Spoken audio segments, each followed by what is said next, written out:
Hi, welcome to Vitalia Healthcare. We are naturopathic doctors with years of experience in treating and balancing hormones. We see many different patients with different hormone symptoms.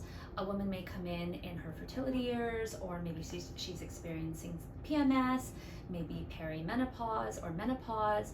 Some of the symptoms she may present with could be anxiety or irritability or mood changes.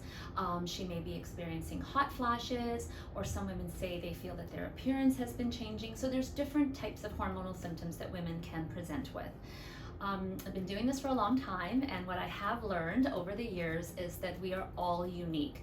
No two people can be treated the same, and this is especially true when it comes to our hormones, because there's so many different factors that can influence our hormones. So diet plays a big role. So what we're eating can influence our hormone. Our stress levels can have an impact.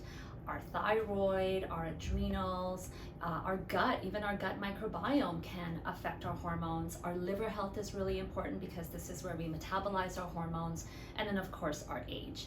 So when you come to see a naturopathic doctor, the first place that we are going to start is a good health history. So I want to learn about you. We may order tests. These tests may be urine or saliva or blood. We take the information from the tests, match it or put it together with your symptoms, and develop a treatment plan for you. This may include dietary suggestions, lifestyle, may include supplements. If it's appropriate, bioidentical hormones may be discussed. So the ultimate goal is to balance your hormones and help you feel the best that you can.